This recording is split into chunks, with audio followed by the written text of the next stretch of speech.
para alim, para ulama, para kiai yang saya hormati,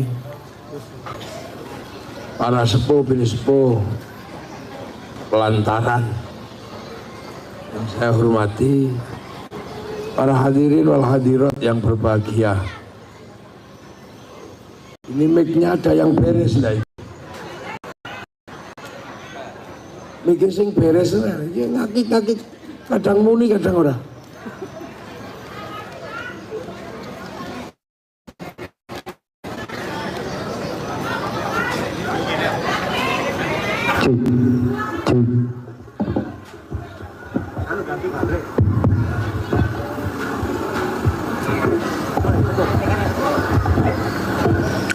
Nah ini kan enak, panjang sengojo kok sing dikeno kiai sing ra enak. Sebelum saya mulai ngaji tadi, saya ini hampir jatuh. Ono banser ngejak salaman dadan. Tak kira ngatung ke tangan itu untuk saya gatolan naik. Begitu tak gatoli ditarik tangannya salah. Waduh ini banser piye. Lah hampir jatuh saya itu lah salaman kita, tapi ke tangannya gini itu untuk saya pegangan. Nggak tahu nih salaman baru ditarik. Lu aku yang main jelukut. War tak tendang apa piye. Anak buahku ngono iku. Besok menaik jangan gitu. Salaman karuan ya. Orang mau naik untuk gatolan itu ya tegang gini banser. Oh tempat kayak gitu dan tidak selalu ditarik lah ya. Meh jatuh sana mau sing klambi putih mau sombong. Tak keplandas sih. Tangguh gatolan. Iki ono banser dadak salaman. Biasanya ngawal tangannya gini untuk pegangan dadak salaman gini lah ya aku make kecengkelit nih. Sih kayak bisa nih ono banser pelantaran.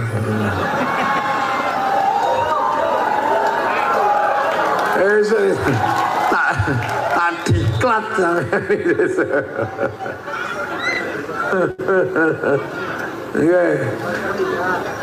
Jadi ini ngaji kebangsaan ceritanya.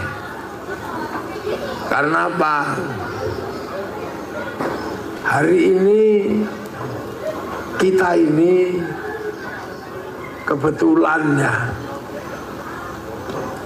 jadi manusia ini terlahir di generasi di mana eranya sudah era antar bangsa. Orang yang lahir di tahun itu sing dhuwur iku aja rame tele. Cung.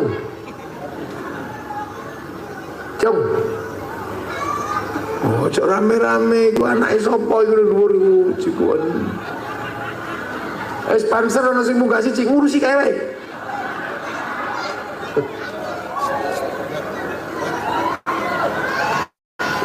Wis kono, sponsor ngurusin dhuwur kono, sapa?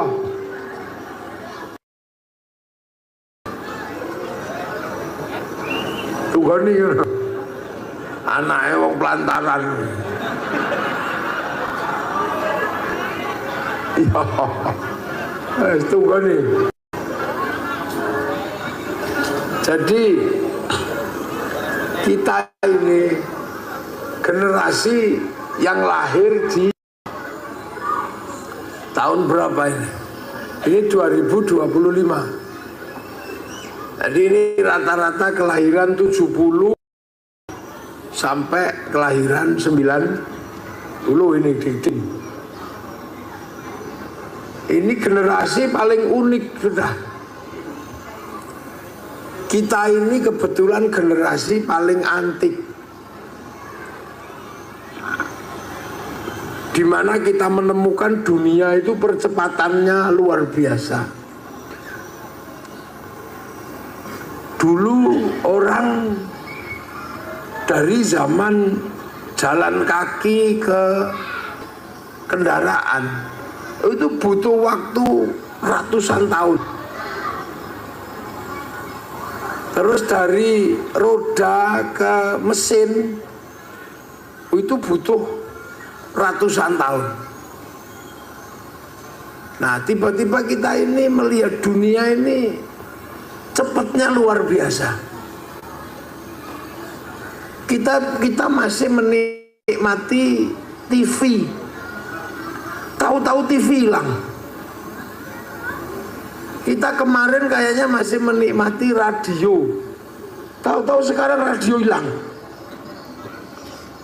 Kita ini kemarin rasanya masih menikmati baca koran. Tahu-tahu sekarang koran itu hilang. Yang usia-usia segini kemarin masih menikmati menulis surat cinta. Sekarang tahu-tahu surat itu hilang. Perangko gak ada. Kita masih menikmati waktu itu main malam-malam pakai lampu petromak. Tahu-tahu sekarang petromak gak ada. Layar tancap gak ada. Jadi dunia ini tiba-tiba cepatnya luar biasa. Makanya generasi sampean ini dalam dunia ini generasi emas ini. Ini generasi golden generation, jadi generasi emas. Menikmati jalan kaki, menikmati sepeda ontel, menikmati motor, sampai gak kemana-mana, bisa kemana-mana. Hebat loh kita ini. Kita ini masih menikmati sawo bekasnya codot, masih. Ini betul. Kita masih tahu-tahu hari ini sawo hilang, yang ada anggur, jeruk merah, kelengkeng, kecacil hilang. Kita ini bener loh. Coba kalau sampai hidup di zaman Nabi Adam itu, oh betapa susahnya itu. Hidup di zaman Nabi Adam itu sulit hidup di zaman itu. Karena apa?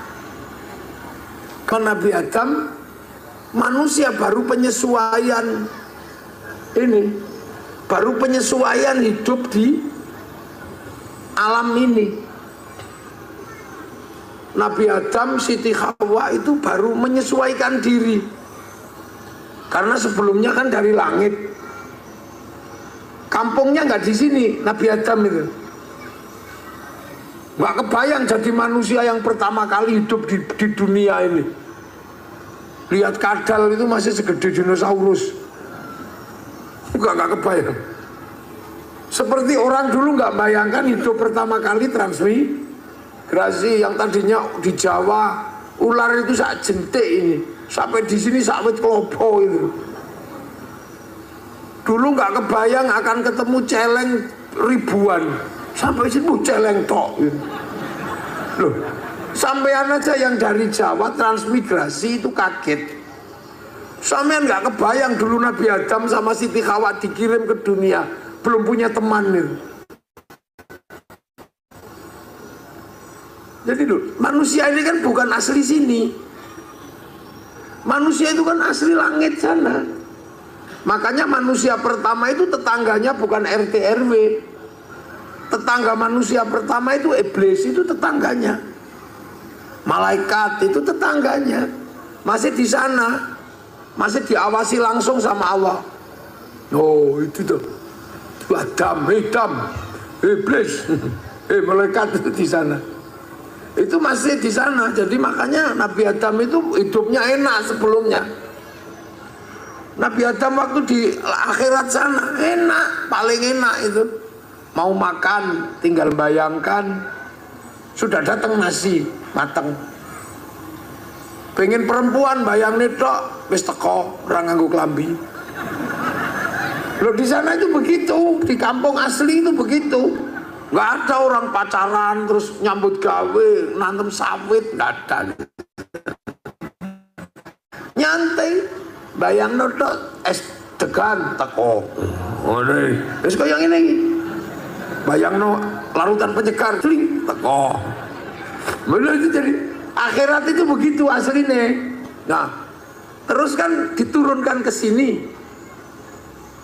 Nabi Adam itu turunkan ke sini, ke kampung baru, ke kampung dunia.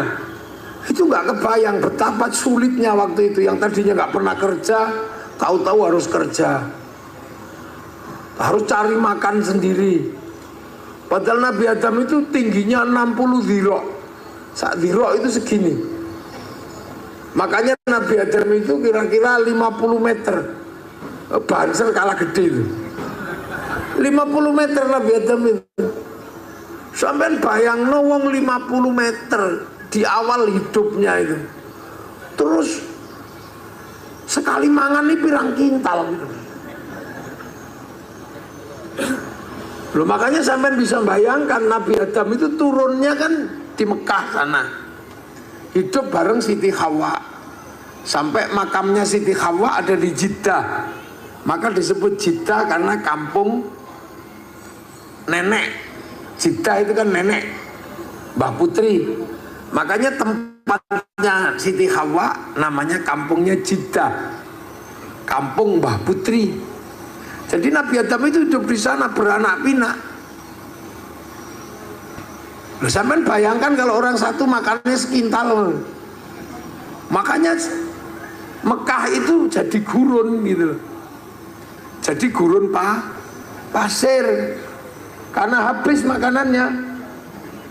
Lu kan sama dengan di sini, waktu sampean datang hutannya kan masih lebat. Begitu semakin banyak orang gundul kan. Lantaran waktu pertama kali datang 80-an mungkin pohonnya masih banyak. Hidup gak usah nyari buah, tinggal ke hutan kemana itu zaman segitu. Nah sekarang nyari kemana? Ayo udah nggak ada, karena sudah beranak pinak, sudah mana itu. Nah Mekah dulu juga begitu, ada manusia tapi besar-besar, jadi makanannya habis, jadi gurun itu. Tuh kok sone kadang sudah biarin aja, nggak usah diperbesar. Kiai ngaji kan mesti gini-gini, nggak usah ya emut mega. Udah, jadi nggak usah ditambah volumenya, udah denger toh? Loh iya denger. Jadi harus ojo ono ngingi, udah gini aja. Nah, masalah pertama yang timbul Nabi Adam itu, ya masalah mau baru 2 orang, Nabi Adam dan Siti Hawa. Itu baru manusia pertama. Jadi belum ada manusia kedua, manusia ketiga belum ada, baru manusia pertama. Makanya masalahnya ya pertama yang timbul kecemburuan. Jadi dunia belum ada masalah rebutan parkir, rebutan warisan, belum ada. Ketika Nabi Adam dan Siti Hawa itu masalah pertama ya kecemburuan aja. Nabi Adam pergi nggak pulang-pulang gitu. Siti Hawa protes, kenapa nggak pulang-pulang? Sama siapa di luar? Nabi Adam jawabnya ya enak, ya Allah, kamu cemburu sama siapa? Di dunia itu baru kita berdua. Hanya kalau perempuan itu cemburuan dari dulu begitu. Lah iya, turun-temurun. Termasuk perempuan itu kalau disuruh milih makanan susah. Ayo bu, makan apa? Serah. Milih makan apa? Terserah. Karena perempuan itu kapok. Karena dulu salah milih makanan, suaminya diusir dari surga. Makanya sampai sekarang kalau suruh milih makanan kapok. Lah itu. Jadi masalahnya nggak banyak, nggak kompleks. Terus kemudian punya anak. Nah begitu punya anak harus memilih jodoh antara Habil Qabil. Masalah baru timbul, apa? Rebutan cinta. Jadi ketika manusia baru segitu ya problemnya masih problem laki-laki perempuan. Barunya segitu aja problemnya. Sampai akhirnya manusia tambah banyak. Dari perempuan-perempuan dan laki-laki keturunan Adam lahir suku. Ya masalah baru timbul. Apa misalnya? Ya masalah rebutan makanan, mulai rebutan apa pengaruh. Ya segitu-segitu aja, nggak terlalu gede. Tapi terus manusia kan berkembang, masalah semakin banyak. Sampai kemudian manusia membentuk bangsa dan negara. Karena apa? Karena terus manusia antar keturunan berebut wilayah. Karena tempatnya semakin sempit. Akhirnya membentuk negara, saling menjaga perbatasan. Dan itu eranya kita belum lahir.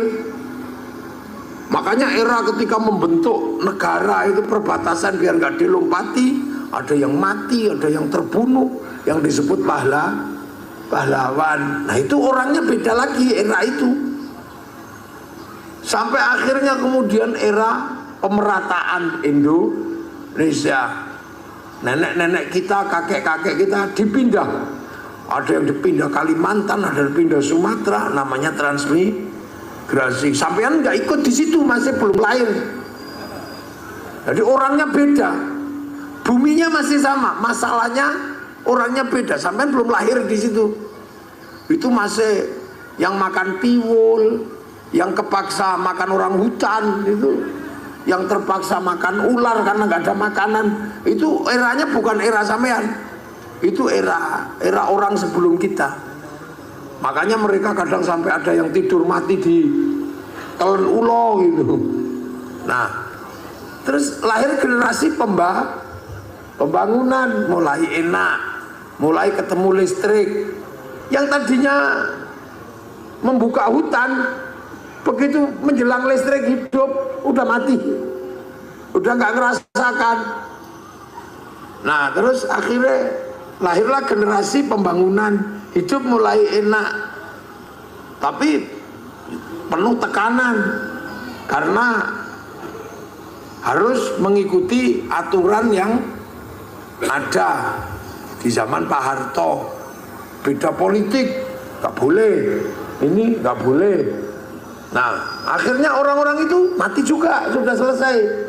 Lahir generasi kayak kita ini, generasi yang tinggal trimoin naik, nggak ikut babat hutan, tinggal kencing sama dok. Iya, nggak ikut babat pasar, tinggal jualan. Sudah nggak ikut apa-apa, nggak ikut beli sawah, tinggal bikin rumah di situ. Nggak ikut mendirikan sekolahan, tinggal jadi pengurus. Ini terus begitu generasi itu. Nah, sampai akhirnya kita hidup di zaman yang nenek moyang kita nggak pernah membayangkan ada zaman kayak begini. Ada zaman di mana kita ini hidup yang disebut dengan zaman digital. Inilah yang dimana dunia ini bercampur baur, semuanya ada di dalam handphone. Ini enggak semua orang ngalami ini, semuanya ada di sini sekarang. Makanya kita punya generasi yang unik gitu ini, punya zaman yang menurut orang tua dulu nggak mungkin. Yang tua-tua ini masih mengalami zaman pengen tahu Afrika, itu masih nunggu flora dan fauna. Udah ditunggu seharian yang keluarnya harmoko. Ngalami Tiba-tiba sekarang kita kalau cari dunia nggak perlu nunggu flora dan fauna, tinggal buka ini terus ketik tengu Afrika, keluar itu. Kucing Afrika keluar, mau iseng bokong India, ini keluar itu di sini, iya kan? Jadi ini dunia baru, dunia yang tahu-tahu kita ketemu. Dulu orang Jawa nggak ketemu sama orang Kalimantan, tapi nenek moyang kita yang lewati, tapi kakek kita nggak tahu bangsa Amerika. Tapi kita cari Amerika tinggal di sini. Afrika keluar, tengu Amerika keluar semua di sini. Jadi dunia ini tiba-tiba hari ini problematikanya beda, masalahnya berubah. Yang tua-tua gini dulu kalau kangen masih pergi ke pasar menulis surat cinta. Untukmu kekasihku yang berangkat transmigrasi ke Pelantaran. Entah kenapa malam hari ini aku merindukanmu sampai merinding bulu kudukku. Dulu kan begitu, perih rasanya. Seperti kata penyair, kau tusuk di sana berdarah di sini. Kekasihku, aku rasa orang tuamu memang jahat memisahkan kita. Kenapa kamu mau diajak transmigrasi? Tapi nggak apa-apa, itu demi masa depan kau, aku dan anak-anak kita nanti. Aku akan setia menunggumu. Yang penting nasib kita tidak seperti lagu Isabella, Cinta Dua Dunia, atau lagunya Poppy Mercury, Antara Jakarta dan Penang. Dua-duanya berakhir putus. Kekasihku, bau tubuhmu masih bisa aku rasakan. Karena saat kepergianmu pergi transmigrasi, kau sempat menyentuh ujung hidungku. Dan tahu nggak kamu, setelah itu aku nggak mandi seminggu. Karena tanda tanganmu yang di tangan kiriku, kututup pakai kresek. Aku takut basah dan hilang tanda tanganmu itu. Wow. Entah kenapa malam hari ini setiap melihat bayang-bayang sesuatu seperti melihat bayang-bayangmu. Kekasihku, cendrawasih burung irian, terima kasih dan cukup sekian. 4 kali 4 16. Sempat tidak sempat harap dibalas. Terus tunggu perangko didilat templen. Loh, itu tahu-tahu hilang loh itu. Pak Pos hilang. Nganggo sego. Nganggo pulut. Itu sampean cerita ke anak-anak ini nggak tahu ki apa toh Bu. Itu padahal itu baru kemarin loh dunia ini, baru kemarin. Terus saiki gini kangen nih loh, mek ngene tak cepret gitu. Terus dikirim kalimatnya ya tidak panjang, meng wah. Loh, sesuatu yang begitu membanggakan dan cukup menjadi kebahagiaan tersendiri adalah ketika kita bisa nulis surat. Lu ngono ngerti-ngerti hilang, tahu-tahu hilang, gitu loh. Tahu-tahu nggak ada. Ini kan sedih lah kita. Tahu-tahu tiba-tiba hilang gitu aja. Makanya dunia ini cepatnya luar biasa. Makanya banyak sekali yang pensiun, termasuk dukun. Nah, dunia baru ini banyak yang pensiun. Dukun itu sekarang pensiun. Dukun yang dulu ahli dalam pelet, ahli mahabbah, itu pensiun sekarang karena cinta tumbuh bersama Avanza. Lah ya, saya ini dulu omongan saya banser semua itu paling seneng kalau tak isi tempiling pecah gitu. Jadi orang nempiling pak pingsan, atau langsung kanan rumah sakit, kiri kuburan. Dulu kan keren itu ya. Sekarang saya ini kan ngerasa kok gak ada yang minta lagi ilmu pukulan jarak jauh apa-apa. Ternyata begitu diusut, oh lah ya pantas gak ada yang minta. Wong orang sekarang nempiling orang itu 60 juta. Jangan bayangkan dunia ini. Jadi dunia ini tadinya itu sendiri-sendiri. Jadi orang punya kesendirian, orang Jawa ya dengan gaya Jawanya, orang Kalimantan dengan gaya Kalimantannya. Dulu orang membentuk negara, perang dengan negara lain. Tiba-tiba sekarang ini kita melewati dunia yang perang itu sudah nggak dengar ceritanya. Cuman ya, oh ngono kata perang. Tahu-tahu kita ini hidup di zaman dimana kita ini antara orang tiba-tiba nggak bisa dipisah. Kiai, bakul sawit, tiba-tiba kita ini hidup menjadi manusia yang saling ketemu. Enggak, saling ketemu. Dulu sampean sendirian bisa hidup. Nanti duit rapopo. Kalau dulu orang nggak punya uang hidup. Tapi sekarang orang nggak punya uang nggak bisa hidup. Karena apa? Listrik nggak bisa dibayar pakai sawit. Harus ditukar pakai uang. Maka orang harus ketemu dengan pasar. Dulu orang di dalam hutan sendiri hidup. Air ada, mau makan buah ada, mau makan hewan tinggal berburu. Nggak punya orang ketergantungan terhadap uang. Kalau sekarang nggak bisa. Dulu orang beli jajan bisa pakai jagung. Orang beli jajan masih bisa pakai beras. Sekarang mana ada?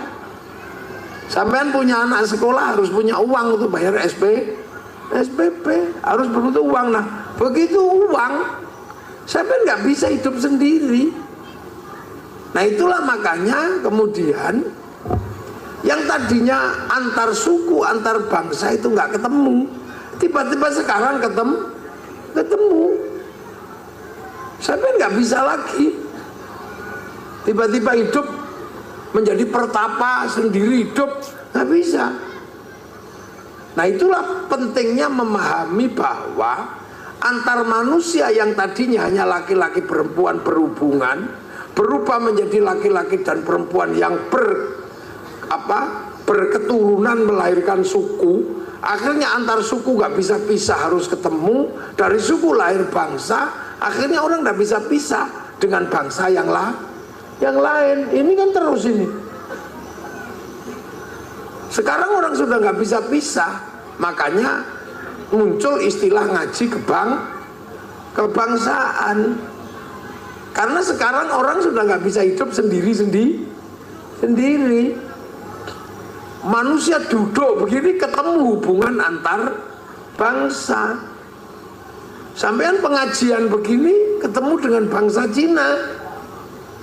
Orangnya nggak datang, tapi mic-nya yang datang. Lah iya. Sampean kalau dulu berhubungan suami istri ya cuman berdua. Sekarang ada Singapura yang terlibat karena sampean pakai kondom.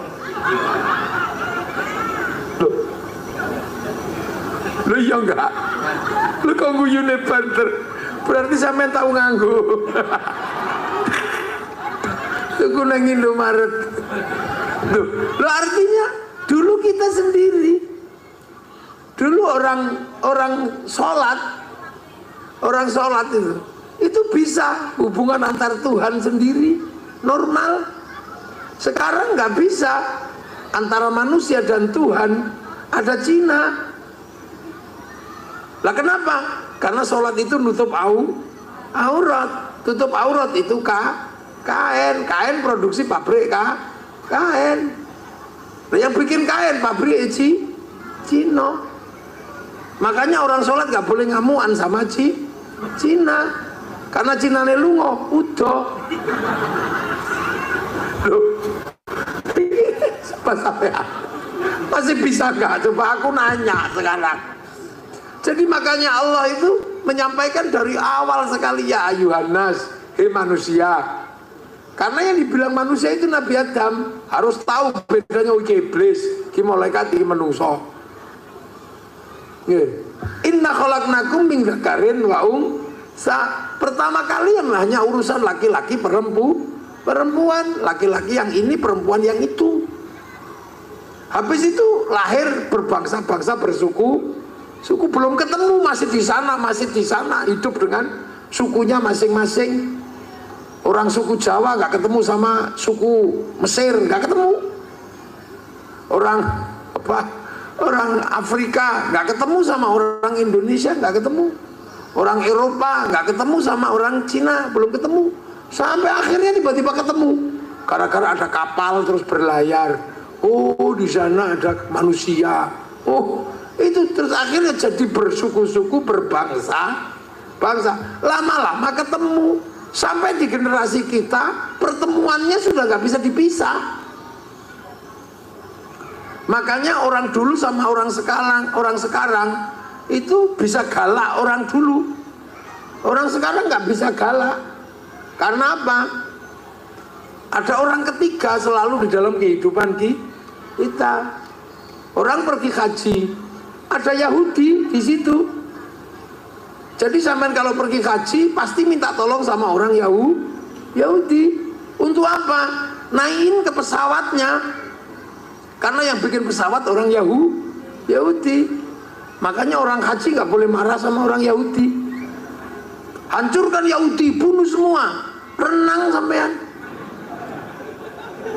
Loh, uripmu ya mesti iso pisah saiki antar bangsa. Loh, saya ini nggak ketemu sama orang Korea, tapi ketika panitia sini telepon, ini Samsung produksi Korea. Sampean kan klan Cina, pakai Xiaomi. Loh, coba. Jadi makanya orang hidup di zaman sekarang harus lebih terbuka pikirannya. Nah, pembuka pikiran itu harus mengerti nilai-nilai kebangsaan, harus menyelesaikan problem laki-laki perempuan, problem suku, dan akhirnya memahami kebangsaan. Bahwa sampean bangsa Indonesia pasti karena sampean kecil-kecil pesek. Iya kan, sampean kan kecil-kecil pesek gini, ini Indonesia.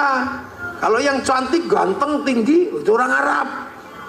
Yang tinggi besar rambutnya merah Eropa, yang tembem-tembem sipit-sipit Cina, yang hitam gosong Afrika. Loh, dulu ini sekarang kan sampai ngerti Afrika. Waktu orang Eropa, tak ceritani, tiba-tiba berlayar namanya Christopher Columbus sampai di Tanjung Harapan, ketemu orang Afrika. Itu dia bingung, ini menungso, ini apa ini?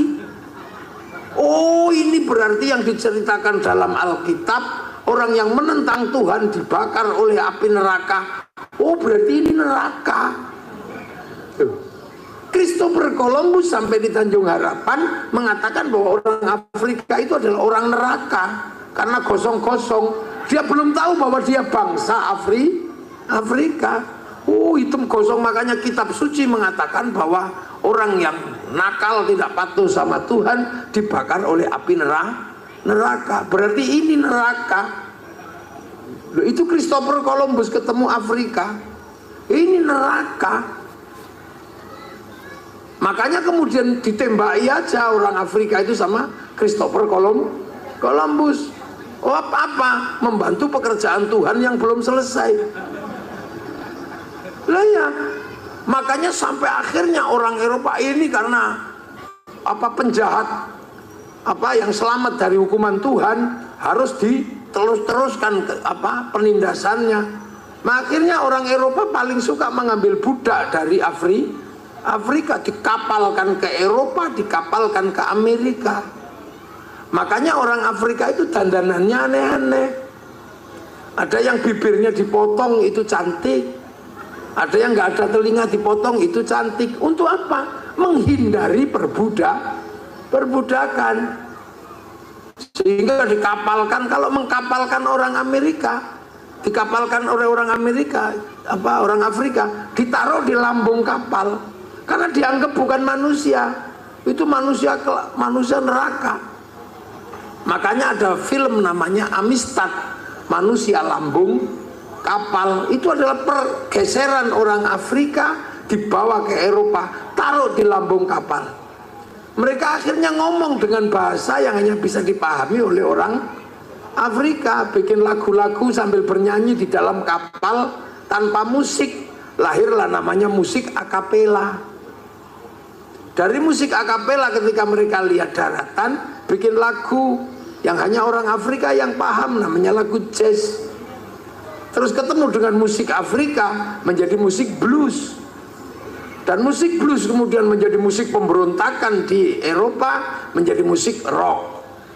Sampai ke Indonesia jadi rock dude. Ya sama orang Belanda ketika masuk Indonesia, lihat orang kecil-kecil, oh ini bukan manusia. Makanya orang Indonesia disebut turunan Pithecanthropus, itu Belanda. Karena menganggap bahwa kalian ini bukan manusia.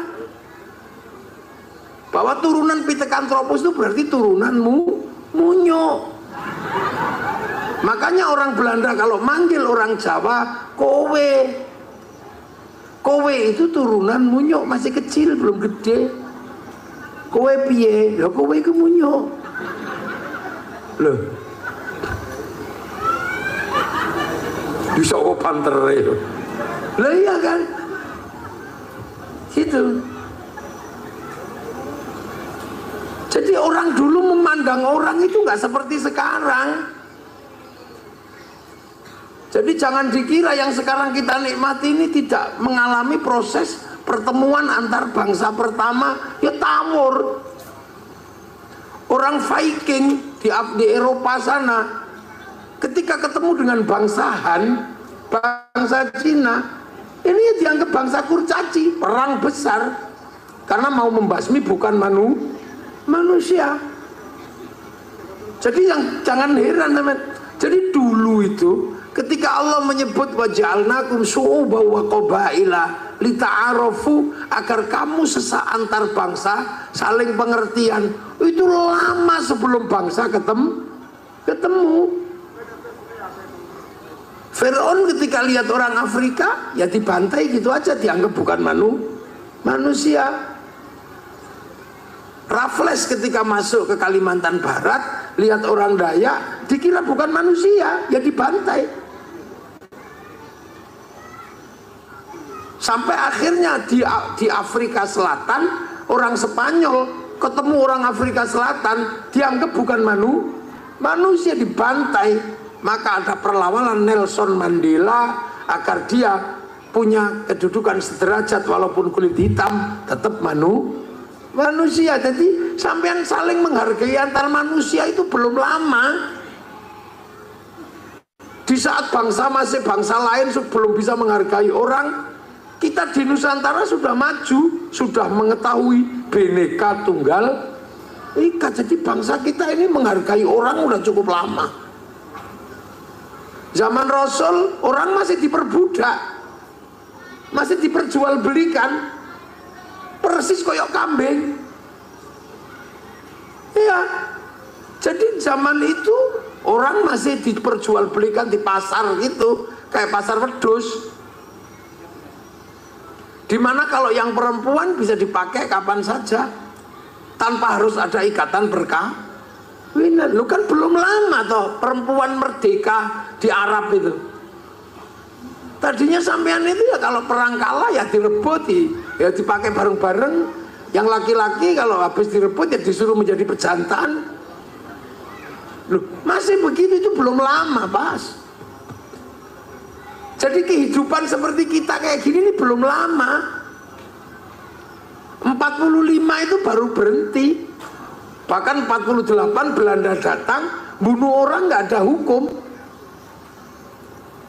Ketemu sampean gitu tembak dor gitu nggak ada masalah. Jadi manusia tertib seperti ini belum lama. Di Filistin aja belum selesai sampai hari ini. Di Filistin itu, kalau bukan orang Israel, ketemu tembak gitu aja. Yang di sini nempiling orang sudah 60 juta. Yang di sana belum dihargai orang itu. Begitu kalah tembak ya tembak gitu aja. Begitu orang sembahyang kalau lagi ngumpul ya nggak peduli, dibom gitu aja.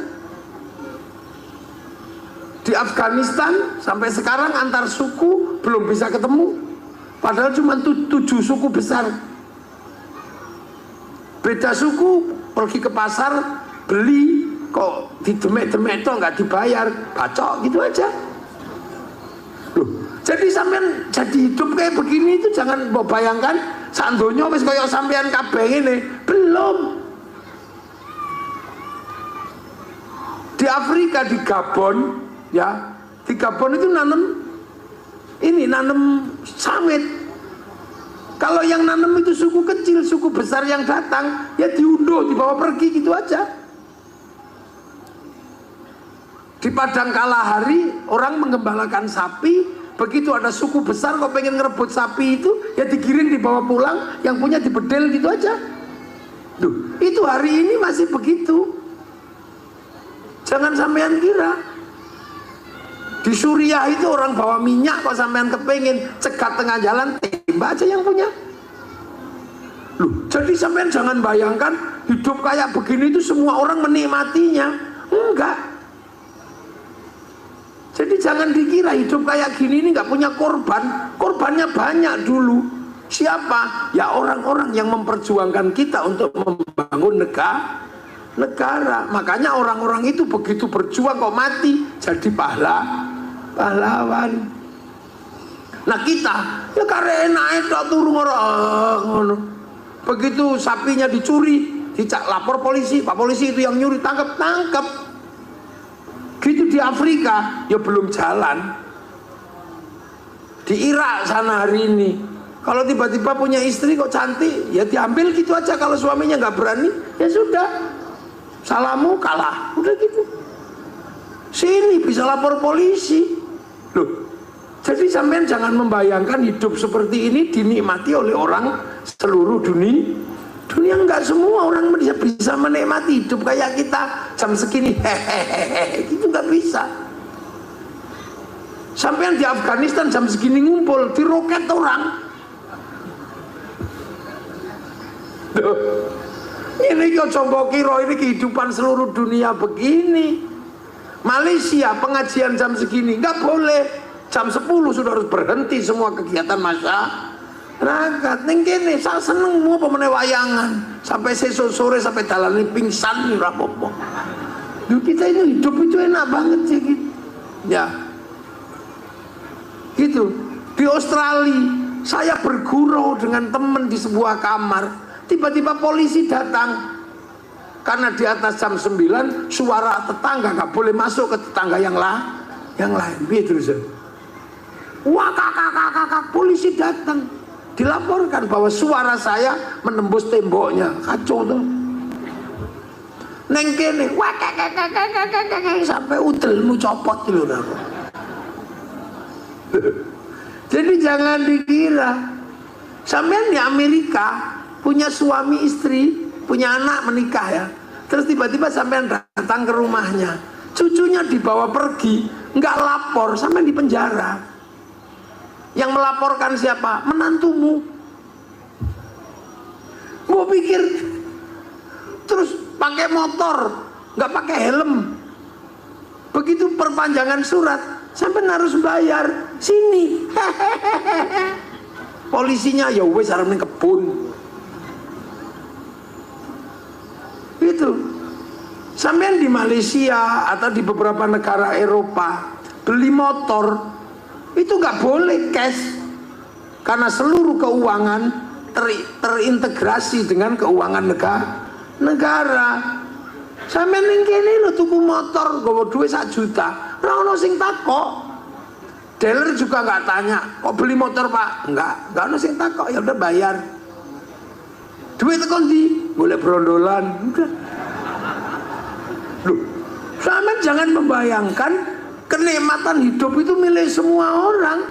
Saya ini tukang keliling dunia. Mana negara yang belum tak jelajahi? Tempat terdingin dunia wis tahu tak parani, namanya Yakuts. Iku kota yang dinginnya minus 70 derajat. Listrik mati, mudar wonge. Kedinginan.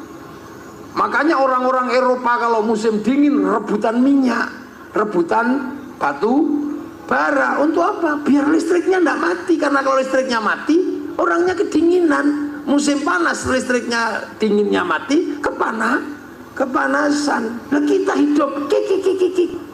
Dingin juga enggak, panas juga enggak perlu AC, cukup sarung. Nek kepanasan kebut-kebut sarung, kademen kemulan sarung. Enak. Hidup kita ini, ya Allah. Orang Cina dihantui kelaparan karena kasih makan hampir 2 miliar orang. Makanya kalau makan nggak boleh boros. Gandum dibikin mie panjang, terus pakai sumpit biar awet. Kalau kayak sama dicawok gini, yuntai makanannya. Tuh. Jadi jangan sampean kira hidup di Eropa, di Cina itu nyaman. Nggak nyaman. Eropa kalau musim dingin 4 bulan nggak punya matahari. Perempuan kulitnya berubah pigmennya, bintik-bintik kayak kulit tekek. Makanya mereka lari ke Indonesia untuk berjemur di bawah matahari pakai simpak sama kutang tok. Itu bukan pornografi, itu dede. Jadi sampean jangan bayangkan hidup di dunia itu senyaman kayak kita hari ini. Nggak ada orang nyaman. Orang Arab panasnya luar biasa. Dia panas makanya dibikin besar biar nggak mati, garing. Nah kalau dibikin kecil gini garing mati karena airnya jarang air. Nah itulah makanya kadang orang bisa berpikir, kenapa orang Arab tidak suka memelihara babi? Karena di Arab itu makanan susah, sementara babi panganannya seperti makanan manusia. Kalau hewan yang lain kan pakai rumput, babi pakai biji-bijian. Makanya orang Eropa kalau melihat kenapa orang Arab itu nggak memelihara babi dan mengharamkannya, masuk akal. Karena bagi orang Arab babi itu boros. Sehari butuh berapa ratus liter air, langsung dikencingkan. Kalau unta disimpan. Tuh. Jadi ini hidup di dunia ini nggak sederhana yang kita bayangkan. Jadi jangan kamu kira terus hidup di dunia itu semuanya sama. Nggak bisa. Orang Cina kalau musim dingin saljunya turun, mataharinya keluar, jadi putih silau gini. Makanya lama-lama orang Cina itu keriyip-keriyip gini matanya. Orang Afrika hidupnya susah. Kalau nanam jagung habis dimakan bedet. Bedetnya gede nih sak mentok namanya makau. Nanam pisang habis dimakan monyetnya gede sak sapi namanya gorila. Sampean tahu kan gambarnya itu di obat baku, obat nyamuk cap King Kong itu.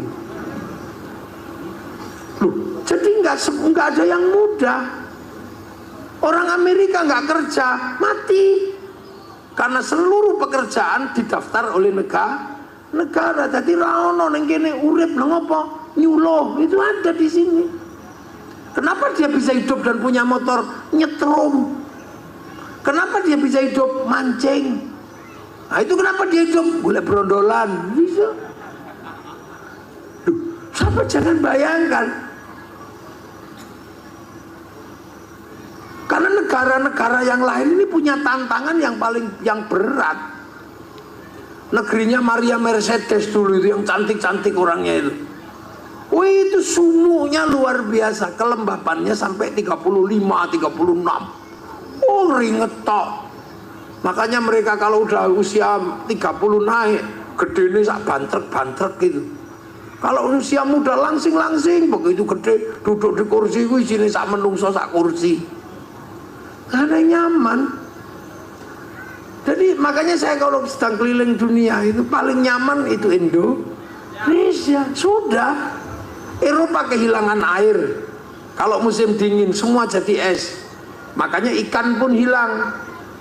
Ketika ikan hilang mereka makan ikan yang diawetkan di musim panas, namanya sarden. Makanya saya heran kenapa orang pelantaran ikut-ikutan makan sarden. Wong setiap hari dia cari ikan segar ada, bahkan kodok-kodok juga ada, kura-kura ada. Orang Eropa kalau musim dingin nggak punya sayur, sayurnya rontok di musim gugur.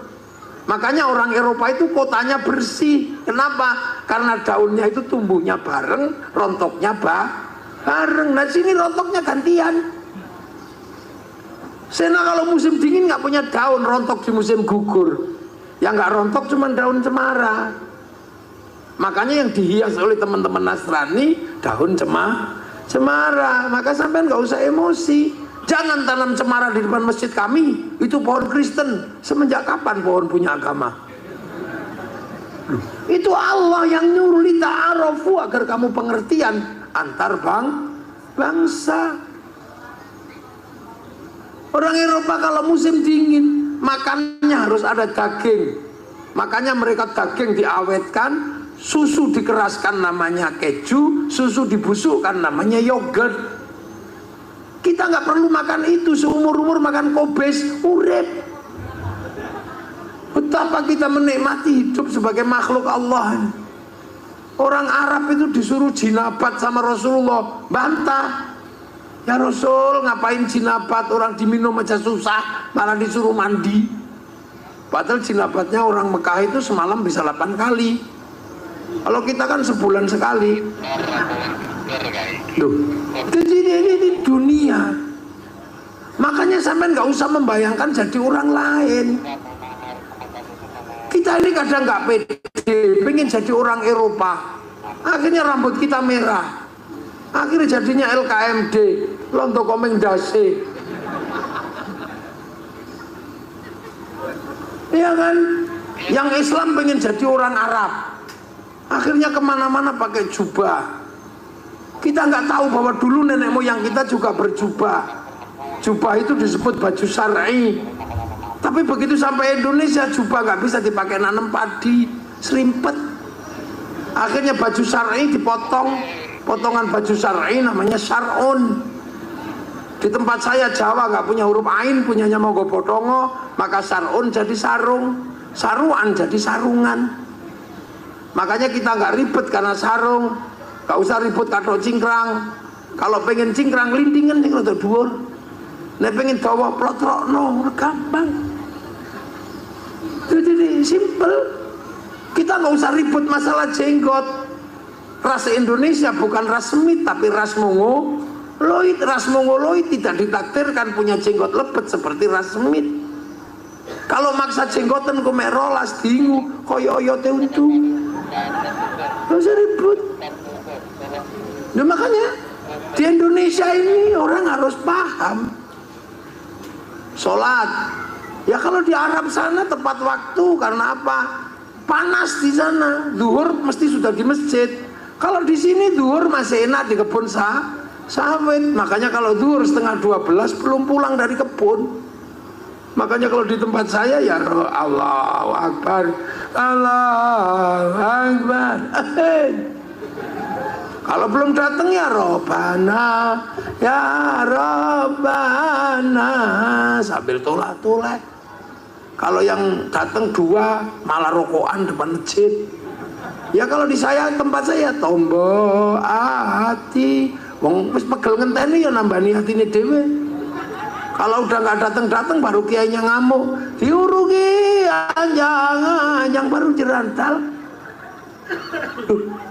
Jadi manusia dengan izin Allah untuk memilih bangsa yang berbeda-beda sesuai dengan takdirnya. Nggak ada orang milih jadi laki-laki, nggak ada orang milih jadi suku Jawa, nggak ada orang milih jadi orang Eropa, nggak ada orang milih. Allah yang tentukan. Makanya kita cuma disuruh yang pengertian lah. Orang Cina makan kambing ya nggak cukup. Kambing itu pentilnya 2, anaknya 1. Maka orang Cina lebih suka makan babi, pentilnya 12, anaknya 20. Awet.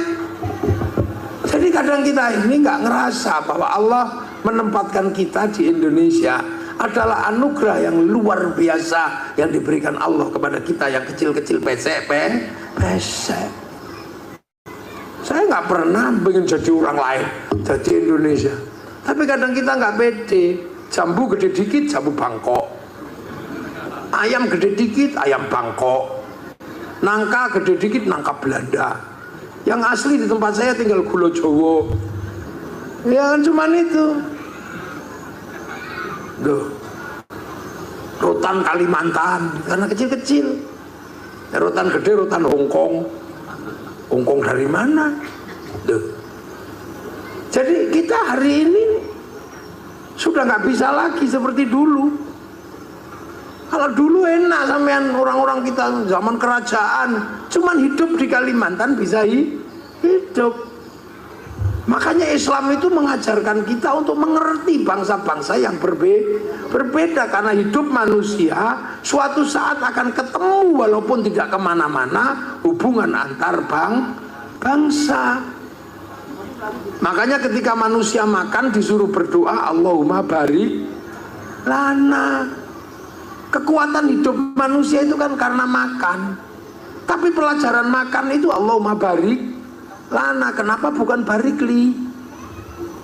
Ayo, sereten sendiri. Kenapa pakai kami? Karena begitu sampean makan, seluruh dunia terlibat. Sampean makan nasi.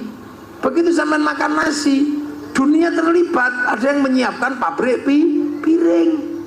Kita nggak tahu dia kafir apa muslim apa beragama apa tidak. Yang penting piringnya datang.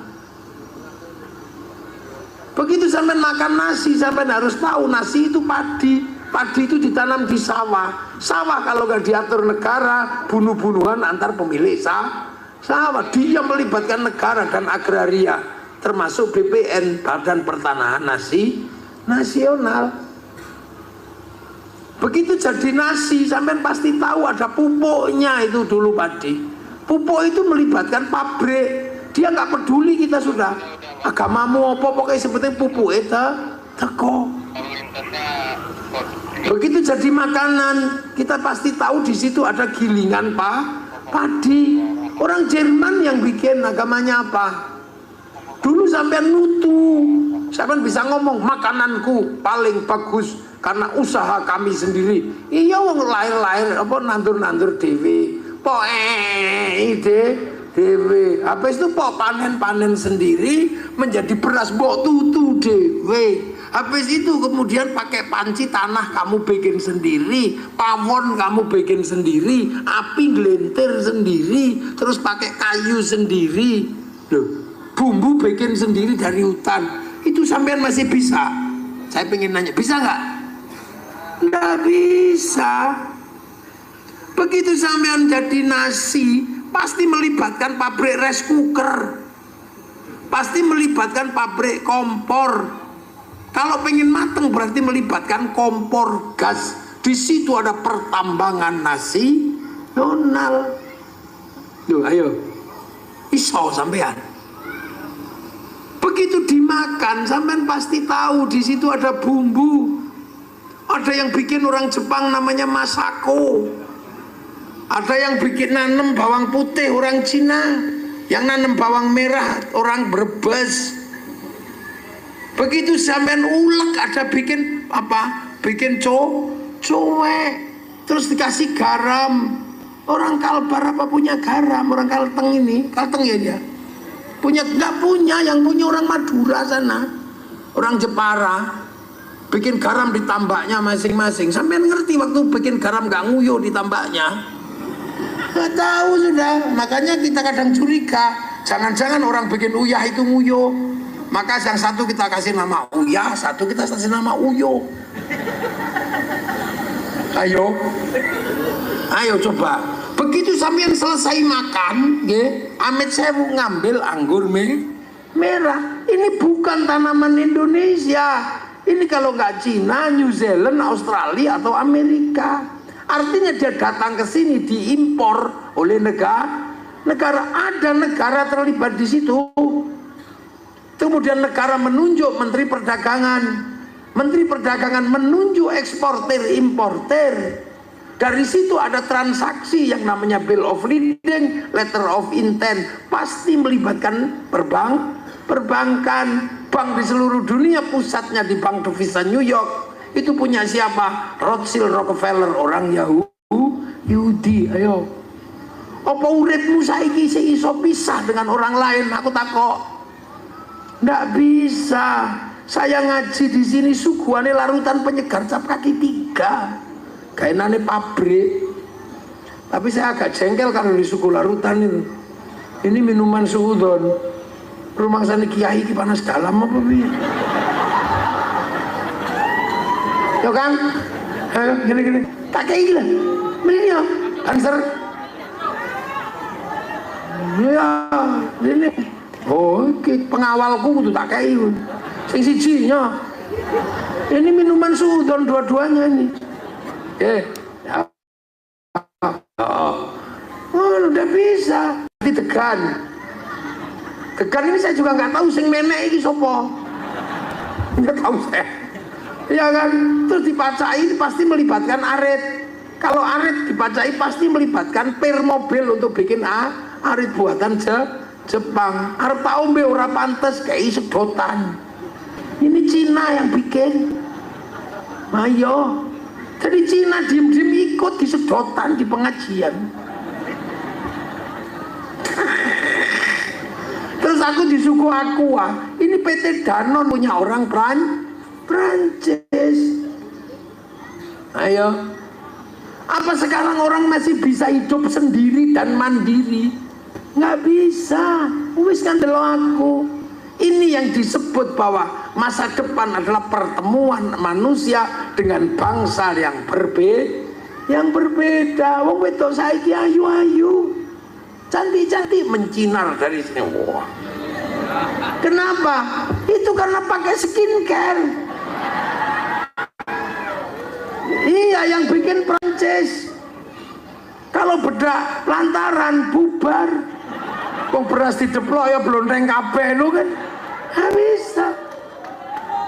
Ayo. Makanya Islam sudah mengajarkan dari awal akan ada pertemuan antar bangsa, dan itu kita harus mengerti. Maka jadi kiai jangan sok-sokan sekarang dikit-dikit kafir, musyrik.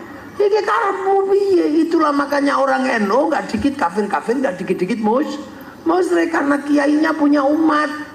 Umatnya terlibat dalam urusan berbangsa yang berbeda. Yang suka kafir-kafir itu kan kiai freelance, ustadz freelance yang nggak punya umat, yang umatnya subscribe itu.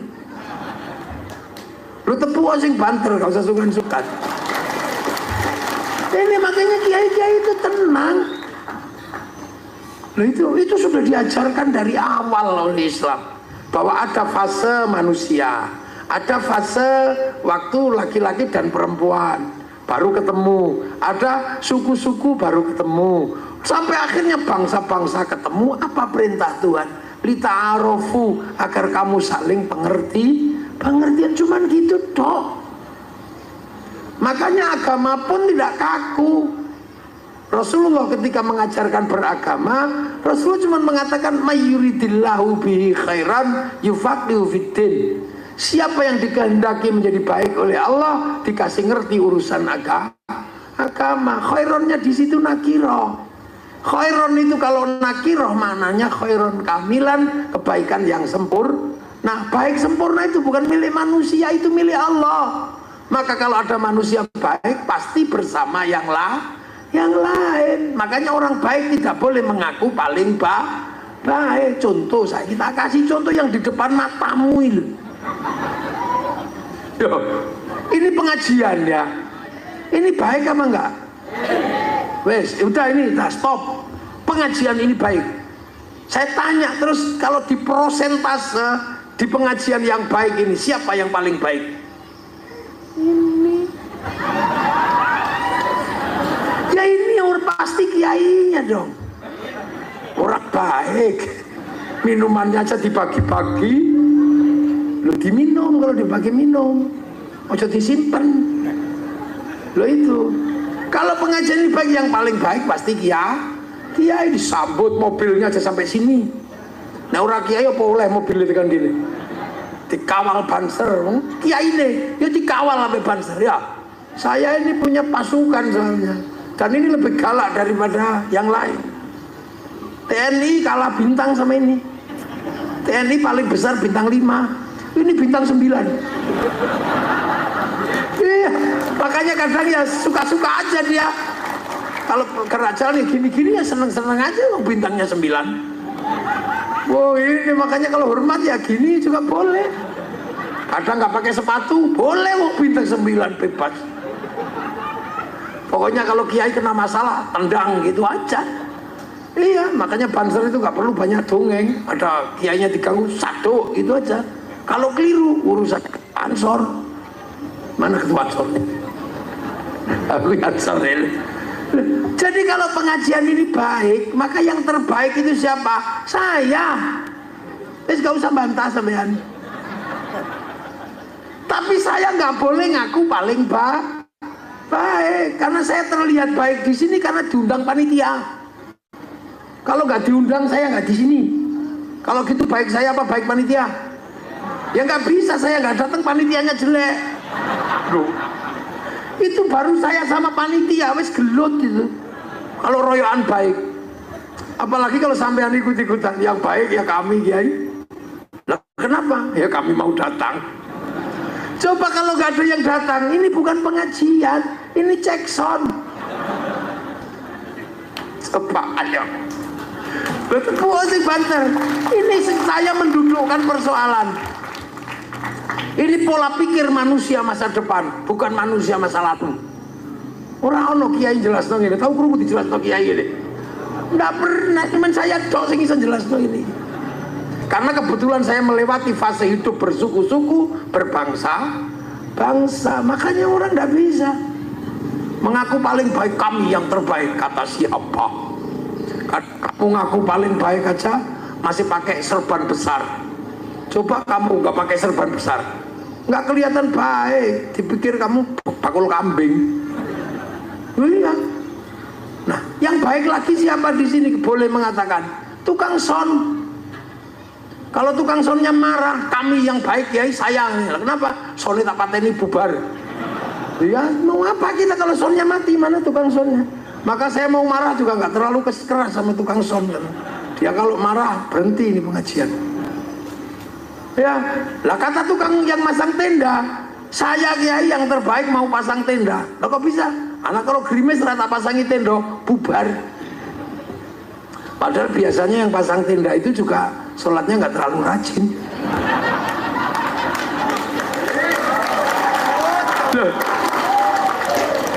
Jadi jangan sekali-sekali baik itu merasa berdiri sendiri. Baik itu nggak pernah berdiri sendiri. Makanya orang baik begitu dia merasa saya terbaik, kebaikannya dihapus sama Allah. Lah iya. Makanya sampai-sampai masih tahu Nabi Musa. Musa, kata Allah, kamu besok kalau mau bertemu aku lagi, aku pengen kamu bawa oleh-oleh. Apa ya Allah? Kamu bawakan aku binatang atau apa terserah, makhluk yang paling buruk. Nabi Musa bingung nyari manusia, nggak ketemu. Masih baik, akhirnya ketemu anjing. Anjing cuwelek gudikan itu. Dibawalah mau sowan kepada Allah. Sampai di tengah jalan duduk, lihat anjing itu kutuan, kutunya banyak. Ya Allah, ternyata anjing kutuan bisa tahan. Kalau nggak ada anjing ini berapa ribu kutu yang mati. Oh berarti anjing ini masih baik juga ya. Tapi ya gudikan nih. Habis itu anjing itu ngising selotok gitu. Kumbang-kumbang di gurun pasir semua berebut kotoran anjing. Lu berarti anjing ini ya masih ada manfaatnya. Wah nggak jadi dibuang. Akhirnya sowan Nabi Musa, kalimullah ini. Ya Allah, assalamualaikum, salam. Ada apa? Sudah mana bawaanmu? Gak dapet ya Allah, karena tadi rencananya mau bawa anjing ternyata masih ada manfaatnya. Ya sudah, coba kamu kalau tadi bawa anjing tak hapus namamu dari daftar nabi-nabiku gitu. Sekarang mana ada ya. Makanya di zaman seperti ini orang gak boleh mengaku saya yang terbaik. Gombal. Nah bisa, kalau dulu bisa, sekarang jangan begitu. Nggak boleh, karena dunia begitu berbangsa ketemu udah nggak bisa. Loh, makanya hidup ini harus ketemu dengan yang lain, nggak bisa. Kata tukang syuting saya yang baik ya, kalau nggak tak syuting besok nggak ada dokumennya. Nggak ada, semua punya haknya masing-masing untuk mengatakan yang terbaik. Ibu-ibu ini kadang aku yang paling cantik, hidungku paling mancung. Kalau kamu nggak ada orang pesek, nggak disebut mancung. Suami, akulah yang paling baik dalam keluarga. Nek kelambimu ndak dicuci sama istrimu, kudiken. Loh, mana ada? Aku nggak butuh laki-laki. Kamu nggak ada laki-laki, nggak bisa beranak. Yang perempuan laki-laki, wah perempuan ini nggak butuh cari sopo. Kamu ditinggal perempuan, tariin dia, nangis. Nggak ada orang. Iya, aku nggak suka istriku cerewet, aku nggak butuh dia. Mungkin kamu nggak butuh bibirnya karena cerewet, tapi kan sampean butuh bokongnya.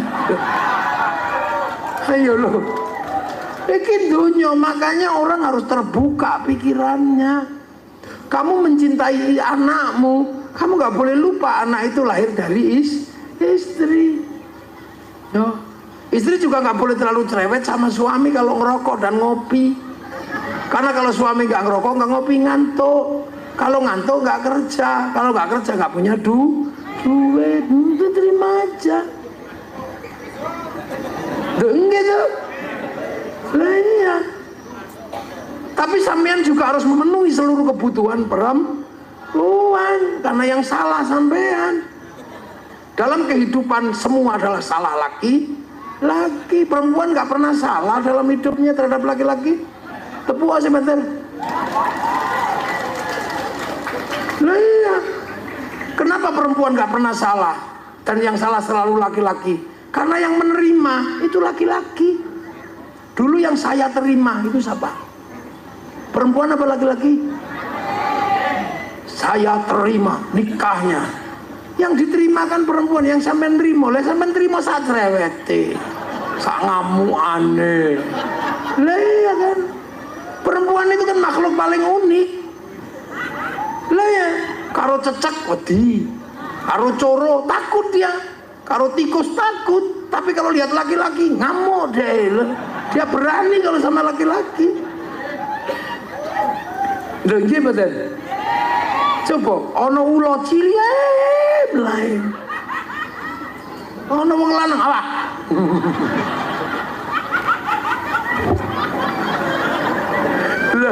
Iya, ya Allah. Karena memang ya itu. Makanya ya Allah kadang itu kita itu kadang ya, kita ini kan laki-laki ya. Saya juga kadang sama. Ojo suat-suito. Saya juga sama kadang. Loh aku iki wong sak donya tak tuturi lho. Ngono ketekan ngomah aku ganti sing dituturi. Ganti saya yang dipidatoni. Dia coba. Kan sekti wong wedok itu. Saya ini saanane wong tak pidatoni. Sampai rumah itu saya dipidatoni. Jadi laki-laki itu begini loh, aku salah opo.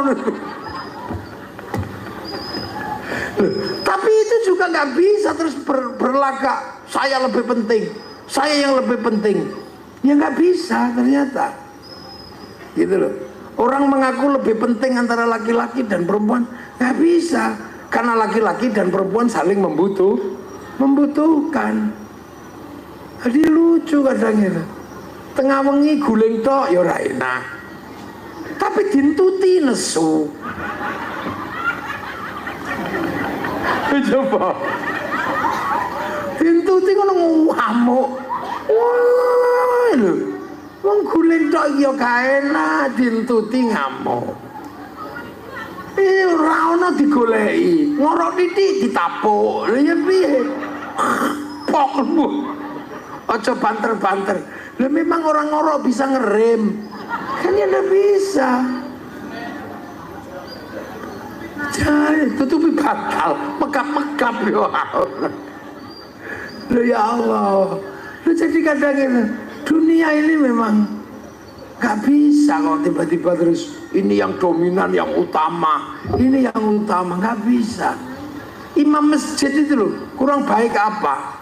Tapi dia disebut imam karena ada makmum. Coba nek makmum melungo, dia ora dadi imam. Tapi kadang ngono ngimami ra ngerti makmume. Ngerti makmume kudu ngising imamine dak lama sekali. Bismillahirrahmanirrahim. Sabbih isma rabbikal a'la alladzi khalaqa fasawwa. Ya Allah suwene. Aku kudu ngising. Ngono begitu makmume protes, kamu itu jadi makmum gak khusyuk. Ya khusyukku iku kulhu bang, katakan kulhu aile ya Said itu. Jadi kita ini coba ono tetangga ribut kawinan pakai son, kita marah. Ya Allah iku lho kok rampung-rampung kupinge gak wis bodol ta iku. Coba, tapi begitu mati tonggone ra teko, pusing nanti tonggoku iki. Mosok arep kubur dhewe lho. Jadi dunia itu sekarang ini udah nggak seperti dulu. Makanya cakrawala berpikir orang harus semakin luas. Sekarang orang sini nanam sawit. Sawit ini adalah komoditas dunia. Maka yang menanam bukan cuma orang Kalimantan. Ini untung loh Afrika belum panen dan beberapa negara di Amerika Selatan ini gagal panen sehingga sawit mahal. Nanti kalau sana panen jangan nyalakan bupati. Ini ditanam oleh orang seluruh dunia. Kopi ditanam sama orang Afrika Selatan, termasuk orang Brazil. Makanya sekarang karena sana nggak panen karena tycoon badai, sininya mahal. Besok kalau sana panen raya, sini back gitu. Karet kenapa nggak bisa mahal? Karena sekarang produk-produk karet bisa diganti oleh minyak bumi. Iku sing duit-duit iki kon leren to, Mbak, Bu. Anake sapa to kuwi? Ya, cekelan anake iku. Nang switch lho. Oh, kupingnya tekan kene ngiki iku. Ya, aku kudu tok geli karo suami iku niku. Aku rada geli iku niku kupingku krik ngene. Kaya ana sing dikrik ngene. Lha jadi saiki donya ini sedang beradu. Dulu yang menguasai handphone orang Swedia, mereknya Nokia. Tahu-tahu Nokia diajar sama Amerika. Nokianya habis ganti BlackBerry. Begitu BlackBerry diwajar sama Samsung, Amerika kehilangan pasar BlackBerry, ganti orang Korea. Begitu Cina bikin Xiaomi, pasar Samsung habis. Dulu yang menguasai mobil di sini orang Jepang, Toyota. Sekarang digeser sama Wuling, Cina. Ayo. Dulu orang kalau pengen kukunya putih pakai godong serut. Saiki manikur, pedikur.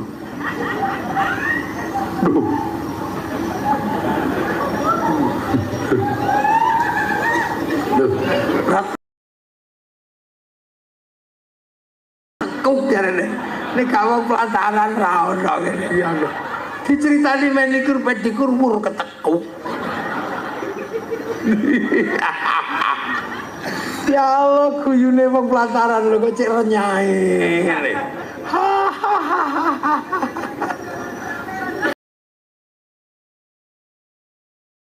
Ini kaya brondolan sawit. Sistu. Jadi kita ini dunia itu sekarang bersatu. Bertemu kaset. Dulu betapa kita bangga punya kaset. Ngerti-ngerti kaset, bakul kasetnya hilang. Terus lagi tambal apa? Patri, obat tinggi patri. Saya tukang patri hilang. Karena apa? Biaya patri lebih mahal dibanding tuku. Murah. Biar sendal jepit sampai diobong nggih. Tempelena meneh. Saiki regane sandal luwih murah dibanding nambal kopong tangane. Ya Allah, dulu motor sampai bodol-bodol bisa di bengkel no. Saiki kredit anyar luwih murah. Beri pasti habis itu dikomlayu ning tengah kebun angel golekane.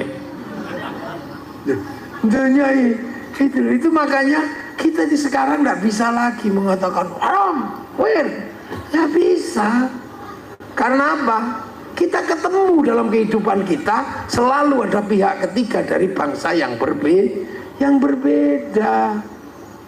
Nah itu loh makanya kehidupan seperti ini dulu ada di zaman Rasulullah. Ada. Waktu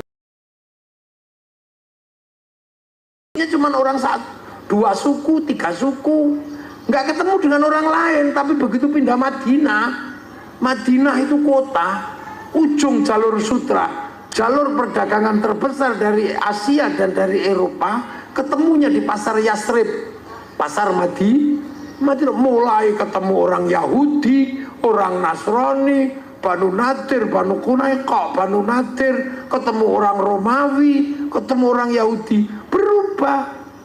Para sahabat ditipu kalau ke pasar. Ditipu siapa? Nggak tahu ya Rasul, di pasar ada orang kalau barang jelek tapi bisa jual bagus, suka nipu. Rasul cuma bilang itu pasti orangnya sudah tua, tapi rambutnya masih hitam. Terus jenggotnya nggak ada. Iya ya Rasul, giginya masih utuh. Oh itu Yahudi. Karena orang Yahudi itu punya kebiasaan nyemir rambut, nyukur jenggot, dan memperbaiki gigi. Kenapa begitu? Karena orang Yahudi itu umatnya Nabi Musa. Nabi Musa itu mau dicabut nyawanya sama malaikat Israel. Malaikat Israel ditempiling, pak gitu. Lari, ya Allah itu siapa ya Allah? Mau tak cabut nyawanya kok aku ditempiling. Oh jangan macam-macam, itu Musa. Aku aja pernah dikomplain sama dia. Makanya kalau kamu sama dia yang sopan, akhirnya malaikat Israel sopan. Ya Musa, apa? Mau tak tempiling lagi? Oh, enggak. Nyawamu sudah expired. Udah waktunya tak cabut. Ngomong dong. Coba cabut. Udah ngomong. Gigimu sudah rontok. Rambutmu sudah putih. Jenggotmu sudah semrawut. Oh itu alamatnya ya? Ya sudah cabutlah. Begitu dicabut orang Yahudi tahu. Oh ternyata orang mau dicabut nyawanya karena giginya rontok, jenggotnya semrawut, rambutnya putih. Akhirnya orang Yahudi punya kebiasaan nyukur jenggot, memperbaiki gigi, nyemir rambut. Biar apa? Kalau malaikat datang, oh belum waktunya. Lah ya itu kebiasaan orang Yahudi. Makanya ada cerita orang Yahudi itu kalau mati nanti bilang sama keluarganya, aku kalau mati nanti kamu cukur seluruh bulu tubuhku ya, kamu cabuti gigiku, tubuhku seluruhnya kamu gundul. Bener dicabuti giginya terus digundul sampai di kuburan. Malaikat Mungkar Nakir, oh bayi, karena bayi dibawa ke malaikat Ridwan. Ya Ridwan bayi agak besar, ini bukan bayi, ini digundul. Wah masa enggak? Malaikat Israel kan nggak ngerti apa, Mungkar Nakir kan nggak ngerti yang di atas tanah, taunya di bawah. Ini bayi, bukan, itu udah gede loh, cuman dicukur. Masa kok gak ada bulunya? Ya udahlah kita uji bayi apa tidak. Saya tahu caranya, kata malaikat Ridwan. Bidadari dipanggil, bidadari turun sini, nggak usah pakai baju. Baru tuing, no kan? Ini bukan bayi. Nah, sampai akhirnya zaman Rasulullah, orang Yahudi itu masih punya kebiasaan nyemir rambut, memperbaiki gigi, nyukur jenggot. Nah itulah maka kemudian orang Islam tidak boleh nyukur jenggot, memperbaiki gigi, nyemir rambut untuk membedakan sama orang Yahudi. Asalnya dari situ. Terus di pasar Madinah banyak pedagang dari Romawi. Orang Romawi pedagangnya yang komoditas paling bagus adalah jubah. Mereka banyak jual jubah lah. Jubah Romawi itu lebih gede kalau dipakai orang Arab. Maka kemudian ada sisa di kakinya lebih panjang, dan itu dibawakan oleh budak-budaknya. Seperti orang kawin itu loh, kainnya panjang dibawa oleh orang. Nah, karena kainnya panjang, jalannya begini. Khailah, sombong. Maka kemudian Rasul jangan sombong kayak gitu ya, potong aja. Akhirnya dipotong, isbal akhirnya dipotong itu karena biar nggak sombong. Sayyidina Abu Bakar, ya Rasul, punya aku panjang semua, gak apa-apa wong kamu gak sombong. Nah kebalikannya sekarang, semakin cingkrang semakin sombong. Nah itu kebalik. Loh, jadi semua hukum itu semua ada asalnya.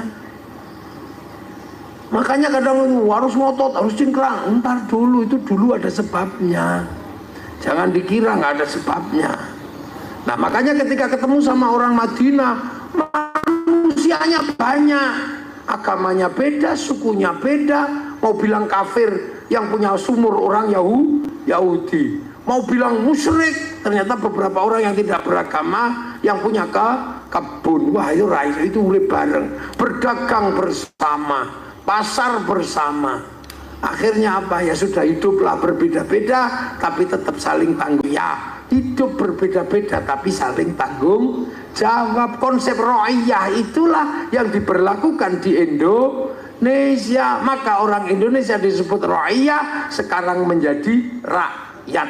Kamu beda suku, beda bangsa, beda agama, hiduplah saling bertanggung jawab. Maka kemudian ro'iyah adalah konsep yang diberlakukan di Indonesia. Satu-satunya bangsa muslim yang mayoritas di dunia yang bisa memberlakukan konsep ro'iyah untuk warga bangsanya hanya muslim Indonesia.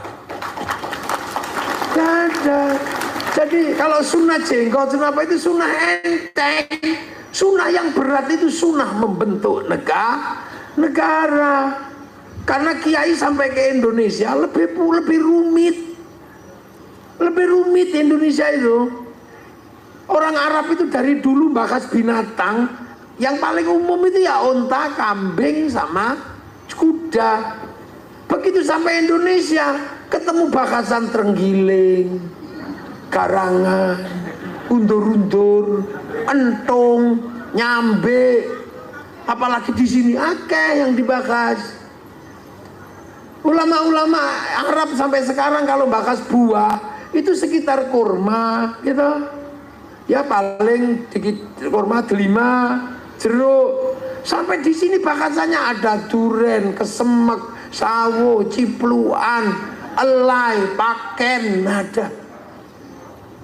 Kalau di sana bahas hantu cuma dua, syaitan sama jin. Sampai di sini ada gendruwo, wewe gombel, suster ngesot, iya kan, kuyang. Itu kalau ditarik nasabnya kemana kira-kira itu? Ke jin apa ke syaitan? Ngomongin agama banyak di sini, ketemu Buddha, ketemu Hindu, ketemu Kaharingan, ketemu Kejawen, ketemu Kasundan. Ngomongin suku, di sini ketemu suku banyak sekali. Dayak aja sukunya berapa, Jawa sukunya berapa, Melayu sukunya berapa, Sulawesi sukunya berapa. Jadi ketemunya lebih banyak, dan di sini sudah bisa Bhinneka Tunggal Ika. Maka kaum muslimin mayoritas menerapkan konsep ro'iyah. Satu-satunya negara muslim yang bisa pakai konsep ro'iyah untuk warga bangsanya itu hanya muslim Indonesia. Makanya ro'iyah itu enak hidupnya. Yang tadinya kawulo bisa bilang kulo, yang tadinya hamba sahaya bisa bilang saya, yang tadinya abdi Sunda sana bisa bilang abdi mah, yang tadinya para dewa disebut pukulon diturunkan pangkatnya menjadi ulon di Banjarmasin. Ini kalau nggak konsep ro'iyah nggak bisa. Makanya ro'iyah itu tidak menerima orang yang selalu mengatakan turunan kami lebih baik dari kalian. Ditolak sama konsep ro'iyah. Lah ya kalau sudah biar ngopo gue. Karena ro'iyah itu sudah saling bertanggung jawab, harus sama-sama pakai helm kalau pergi. Loh, itu makanya di Indonesia nggak bisa lagi kami turunan ini, udah nggak ada. Hidup bersama konsepnya ro'iyah atau rakyat. Makanya kita ini bukan people itu vox populi, vox dei, suara mayoritas, suara Tuhan. Maka konsep begitu dia mayoritas, dia menjadi diktator. Makanya melahirlah konsep diktator mayoritas. Makanya khilafah dan ikhwanul muslimin gak cocok dengan negeri ro'iyah di Indonesia. Indonesia. Kita juga bukan komunis. Itu kuat ya diktator proletariat. Makanya komunis gak bisa cocok di negeri rohia. Makanya PKI ditumpas dari Indonesia. Nah, itu loh. Nah, rohia rakyat itu kalau ngumpul hidup bersama yang berbeda-beda saling melengkapi namanya musyarakah.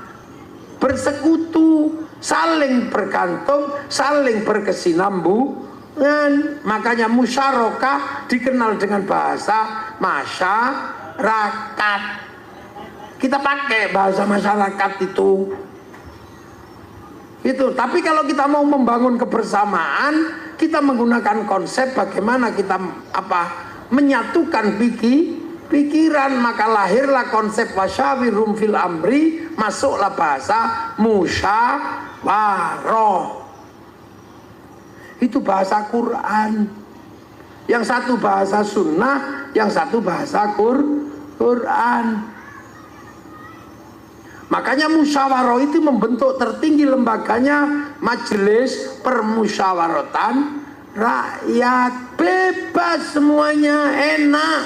Kalau kamu mau jadi pemimpin, daftar sukumu apa, bangsamu apa, agamamu apa, jenis kelaminmu apa. Nggak ada urusan, yang penting kamu WNI, daftar warga negara.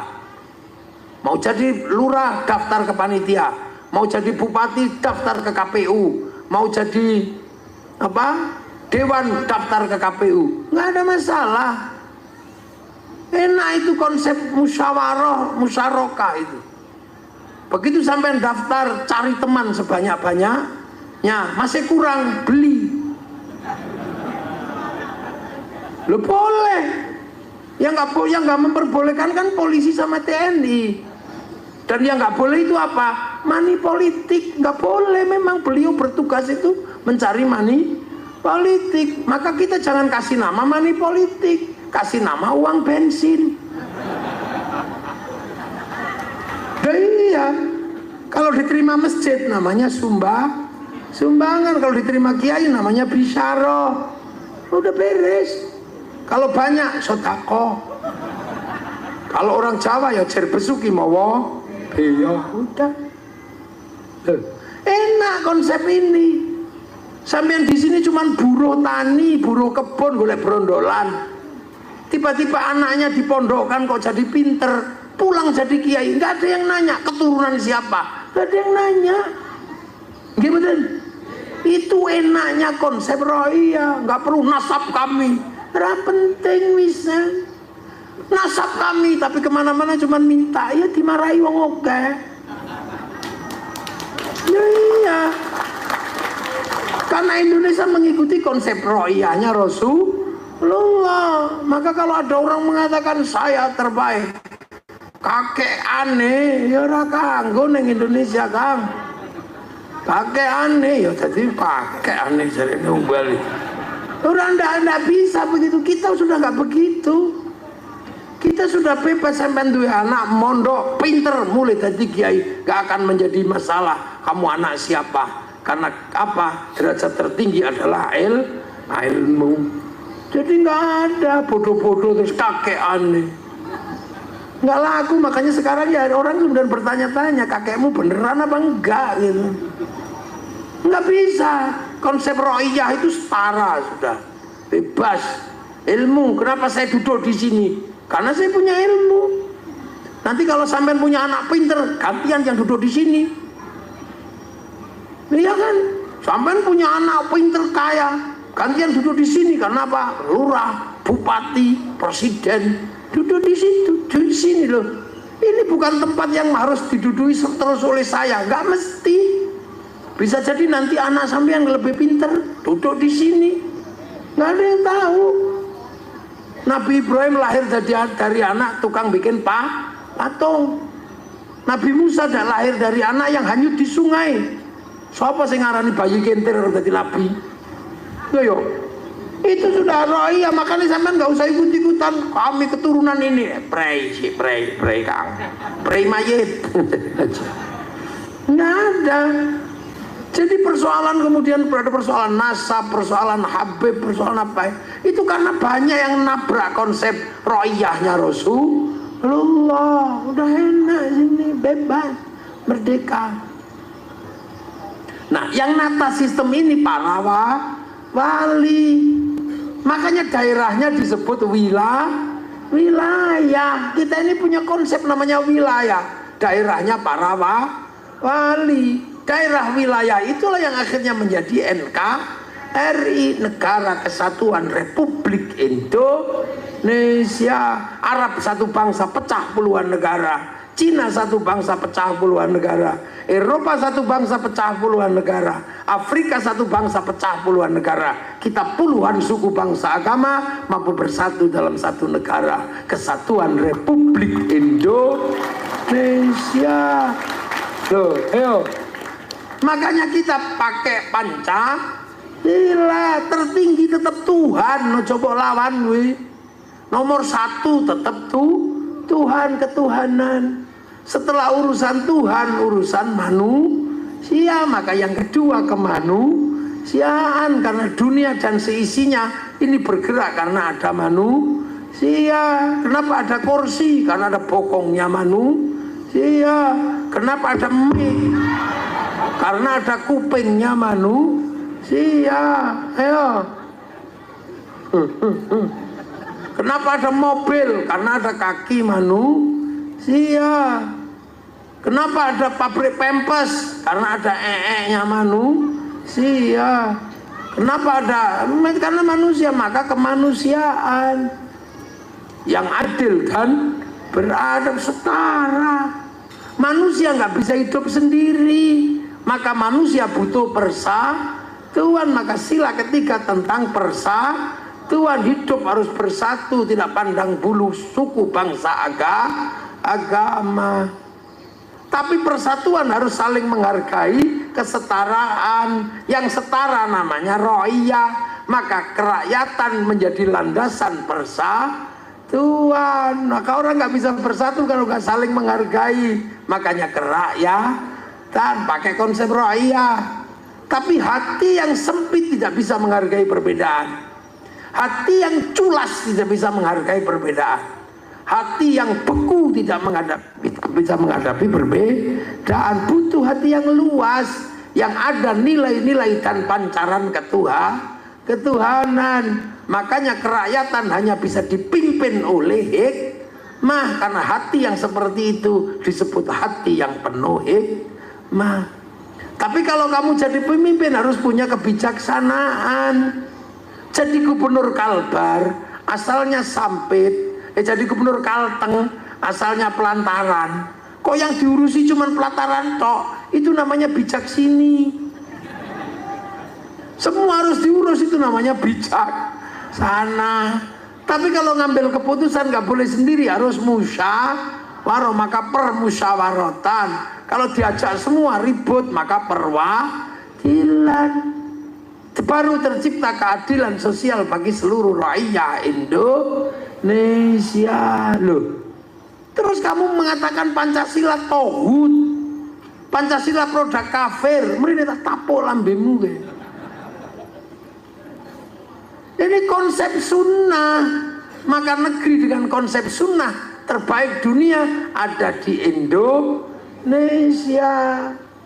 Nah itu loh, maka agama harus jadikan landasan persatuan. Karena ini konsepnya ke Islam semua. Maka kiai-kiai nggak boleh mencederai persatuan. Maka kiai jadikan agama persatuan. Makanya kiai kalau apa-apa bersatu, ya toh. Doa yang mestinya sendiri-sendiri nggak apa-apa. Tapi kiai kalau berdoa masih bersatu. Kiainya tok yang doa, santrinya amin, amin, amin, amin. Amin, udah wis kepanjangan. Amin. Kiai ini wis paham. Walhamdulillahirabbil alamin. Jaga itu. Kemudian kalau yang doa banyak diajak ke alun-alun, kok tawaringin. Namanya istighosah kubra. Begitu istighosah kubra semua terlibat. Ro'iyah masuk semua. Yang jualan bakso, yang jualan roti, yang jualan Apa ada di situ semua, kerukunan terjaga, roda ekonomi berputar. Sementara yang lain doa sendiri-sendiri, nggak cocok dengan konsep ro'iyah. Sholawat ya tadinya sendiri-sendiri. Yang orang yang suka dangdutan, ya Rasulullah salamun alaik dedeng sholawatan karena dia suka dangdut. Duhai senangnya pengantin baru dedeng. Yang orang Jawa, ya Nabi salam alaika, ya Rasul salam Pak perahu layar. Yang orang Sunda, ya Sunda, ya Rasulullah salamun alaik, es lilin macece kalapa muda. Yang orang Banjar, ya Rasulullah salamun alik ya Rafi Aisyah wa daraji fatayaji rotalalame ya uhailal jo diwal karomi kota baru gunungnya Bamega. Orang Banjar. Akhirnya semua jadi satu di alun-alun Kota Waringin bersolawat atau Kalteng bersolawat. Setelah itu apa yang terjadi? Spanduk laku, slayer laku, semuanya laku. Roda ekonomi berputar. Bahkan copet bisa hidup di situ. Nah, para pejuang dan orang-orang yang berbakti, yang mengorbankan jiwa raganya untuk kepentingan hari ini, kita datangi kuburnya berziarah. Akhirnya elep laku, bis pariwisata laku, jualan di makam pahlawan nasinya laku, jualan katoknya laku, termasuk copet bisa hidup di situ. Tuh, betapa kita menjaga kerukunan. Maulid Nabi berapa yang kita keluarkan untuk menjaga kerukunan. Setiap kampung bikin Isra Mi'raj, semua terjaga. Sementara yang lain itu disebut bid'ah. Maka persiapkan bangsa kita untuk hidup sendiri-sendiri. Kalau Anda lebih suka yang bid'ah itu, artinya potensi bangsa ini semakin cepat terjadi perpecahan. Kenapa Kiai dan NU dimusuhi? Karena Kiai dan NU tetap menjaga persatuan bangsa dan negara. Ayo, bes, ngerti? Makanya kami, orang menjelaskan perjuang bangsa kok. Kamu menceritakan wali, bukan wali Indonesia, malah kamu cerita wali Yaman. Ini udah cocok. Wong iki Indonesia, walinya ya wali Songo. Yang kamu contohkan ya mestinya Kiai Hasyim Asy'ari, Kiai Ahmad Dahlan, tokoh-tokoh pendiri NU, pendiri Muhammadiyah itu. Lah kalau yang orang-orang Yaman kan punto Yaman sendiri. Pergi ke sini disangoni orang sini pulang membangun ya Yaman. Lah sampean perjuang kita bangun di sini sendiri. Lah ini kadang kita salah. Yang selalu diceritakan adalah kesaktian orang sana. Dipikir Cilik Riwut itu nggak sakti. Lampung Mangkurat itu nggak sakti. Mula Warman sakti. Loh, Pangeran Antasari hebat.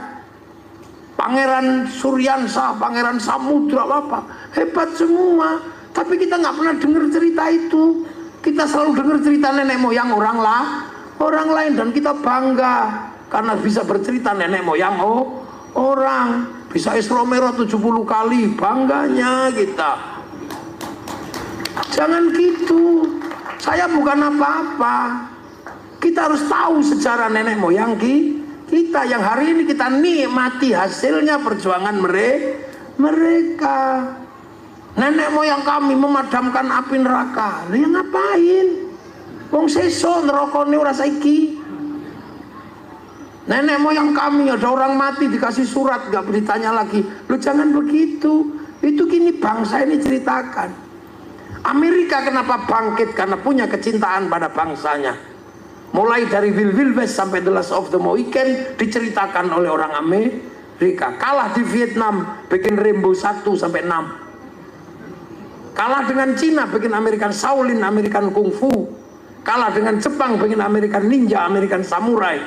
Bahkan samurai terakhir dari Amerika namanya Tom Cruise dalam The Last Samurai. Orang Cina menceritakan bangsanya nggak ada habisnya, mulai Sun Gokong sampai Wong Fei Hung. Dia ceritakan mulai ular putih sampai ular hijau. Bangsa Jepang menceritakan bangsanya dari Oshin sampai samurai terakhir Samurai X dengan tokohnya Rurouni Kenshin. Orang Korea menceritakan bangsanya dari meja makan dan air mata, namanya drakor. Orang-orang Malaysia menceritakan bangsanya lewat si Upin dan si Ipin. Jangan sampai si Upin dan si Ipin lupa fondasi bangsanya bersama anak-anak India bikinkan tokoh kecil namanya Jarjit. Jangan lupa bahwa di sana ada anak-anak Cina, kenalkan Mei Mei. Jangan lupa di sana ada anak-anak Indonesia, kenalkan Susanti. Pak Harto bikin Aku Cinta Indonesia. Lah sekarang kita, pernah nggak kita menceritakan kepada bangsa kita tentang sejarah pahlawan kita? Ketika setiap hari dijejali sejarah orang dan kita bahagia mendengar sejarah orang yang nggak ada hubungannya sama kita. Wali-wali yang nggak pernah bikin wilayah, wali kita bikin wilayah. Kita bangga ada wali bisa mengundurkan pesawat. Fungsinya apa dalam kehidupan? Mengundur ke pesawat malah medeni wong. Kita ini bahagia dengan cerita-cerita yang nggak ada hubungannya dengan kebangkitan sebuah bangsa. Ayo, anak-anak kita itu sekolah, besok pinter. Kalau pinter pasti bikin sesuatu. Kita harus beli karyanya. Kalau kita nggak punya kebanggaan pada bangsa, nggak mungkin kita beli karyanya. Makanya bangsa ini harus bangkit. Kita nggak boleh berhenti. Siapa yang akan ngelola sawit? Siapa yang akan ngelola tambak? Siapa yang akan ngelola semuanya? Orang sana nggak mungkin. Tetap anak kita sendiri. Dan itu mesti berhubungan dengan apa? Dengan kebanggaan pada bangsa dan negara Indonesia. Saya nggak boleh menyepelekan merah putih yang sekarang dikibarkan. Kita punya merah putih itu dulu korbannya nyawa. Orang-orang Jawa takut ditembak Belanda kalau mengibarkan merah putih di atas rumah. Belanda curiga tiangnya dikasih tebu. Belanda curiga tiangnya dikasih padi. Masih curiga tiangnya dikasih kelapa. Masih curiga tiangnya dikasih pisang. Besoknya masih curiga bahwa tumpeng sama ingkung. Tumpeng ingkungnya habis, padi mengering, pisang rontok, kelapa mengering, tebu mengering. Yang tersisa tinggal merah putih di dada kami, anak-anak Indonesia. Ayo, begitu disobek sama pribumi, sama Nusantara, Belanda ngamuk, korbannya 10 November. Yang berjuang nenek moyang kita. Tahu-tahu ada orang datang tanpa sebab dari mana, merah putih bikinan kakek kami. Kakekmu yang mana?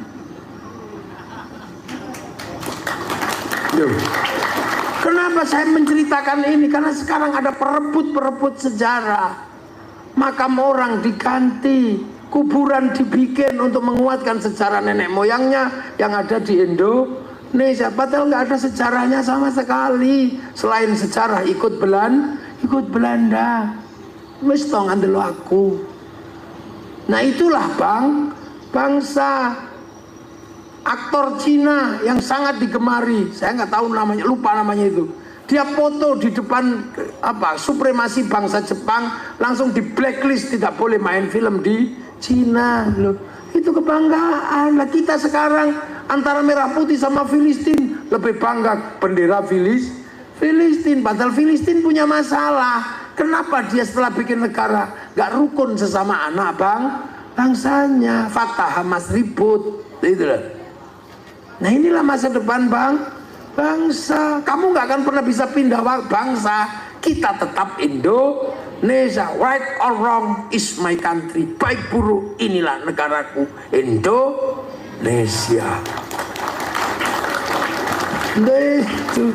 Dan itu agama menjelaskan itu. Makanya kadang kalau agar kita nggak lupa, kita diajari hormat pahlawan. Rasulullah agar nggak lupa jasa Nabi Ibrahim, diajarkan kama shollaita ala sayyidina Ibrahim. Karena yang buka hutan adalah Nabi Ibrahim di Makkah sana. Inilah pelajaran kebangsaan yang harus kita jaga. Orang Amerika jaga Amerika, orang Jepang jaga Jepang, orang Korea jaga orang Korea, orang Amerika jaga bangsa Amerika, Australia jaga bangsa Australia. Kalau bukan kita yang menjaga Indonesia, siapa lagi yang akan menjaga bangsa dan negara? Amma ba'du. Loh, ini baru mukaddimah saya. Loh, belum mulai ngaji saya. Ngaji itu kalau